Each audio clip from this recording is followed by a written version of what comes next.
ಮಾವಿನ ಹಣ್ಣಿನ ಸೀಸನ್ಗೆ ಒಂದು ಒಳ್ಳೆ ಮಾವಿನ ಹಣ್ಣಿನ ರೆಸಿಪಿ ಇಲ್ಲ ಅಂತಂದ್ರೆ ಹೇಗೆ? ಚಲೋ ಲೆಟ್ ಸ್ಟಾರ್ಟ್.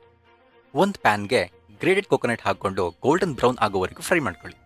ಈಗ ಒಂದು ಬಾಣಲಿಗೆ 2 ಟೇಬಲ್ ಸ್ಪೂನ್ ಅಷ್ಟು ಆಯಿಲ್ ಹಾಕಿ ಅದಕ್ಕೆ ಹಾಫ್ ಟೇಬಲ್ ಸ್ಪೂನ್ ಅಷ್ಟು ಮೆಂತೆ ಹಾಕಿ ಅಂಡ್ ಇದಕ್ಕೇನೆ 2 ಟೇಬಲ್ ಸ್ಪೂನ್ ಅಷ್ಟು ಉದ್ದಿನಬೇಳೆ ಹಾಕಿ. ಕೊನೆಗೆ ಕರ್ಬೇಳೆ ಹಾಕಿ ಗ್ಯಾಸ್ ಆಫ್ ಮಾಡಿ ಸ್ವಲ್ಪ ಜೀರಿಗೆ ಹಾಕಿ. ಈಗ ಒಂದು ಫ್ರೈಯಿಂಗ್ ಪ್ಯಾನ್ಗೆ ಒಂದು 15 ಒಣಮೆಣಸು ಅಂಡ್ 2 ಟೇಬಲ್ ಸ್ಪೂನ್ ಅಷ್ಟು ಧನಿಯಾ ಹಾಕಿ ರೋಸ್ಟ್ ಮಾಡ್ಕೊಳ್ಳಿ. ಇವಾಗ ಒಂದು ಮಿಕ್ಸರ್ ಜಾರ್ಗೆ ಫ್ರೈ ಮಾಡ್ಕೊಂಡಿರೋ ತೆಂಗಿನ ತುರಿ, ಒಣಮೆಣಸು, ಧನಿಯಾ, ಸ್ವಲ್ಪ ನೀರು ಹಾಕಿ ಫೈನ್ ಪೇಸ್ಟ್ ಮಾಡ್ಕೊಳ್ಳಿ.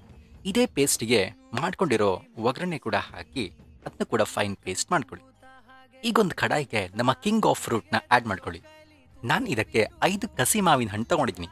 ಇದಕ್ಕೆ ಸ್ವಲ್ಪ ಬೆಲ್ಲ ಹಾಕಿ ಒಂದು 2 ಮಿನಿಟ್ಸ್ ಬಾಯ್ಲ್ ಹಾಕ್ಲಿಕ್ಕೆ ಬಿಡಿ. ಈಗ ಒಂದು ಬಾಣಲಿಗೆ ಸ್ವಲ್ಪ ಕೋಕೋನಟ್ ಆಯಿಲ್ ಹಾಕೊಳ್ಳಿ. ಬಿಸಿ ಆದಮೇಲೆ ಇದಕ್ಕೆ ಸ್ವಲ್ಪ ಸಾಸಿವೆ, ಜೀರಿಗೆ, ಒಣಮೆಣಸು, ಕರಿಬೇವು ಹಾಕಿ ಸಾಟ್ ಮಾಡ್ಕೊಳ್ಳಿ. ಅದಕ್ಕೆ ಸ್ವಲ್ಪ ಇಂಗು ಕೂಡ ಆ್ಯಡ್ ಮಾಡಬೇಕು.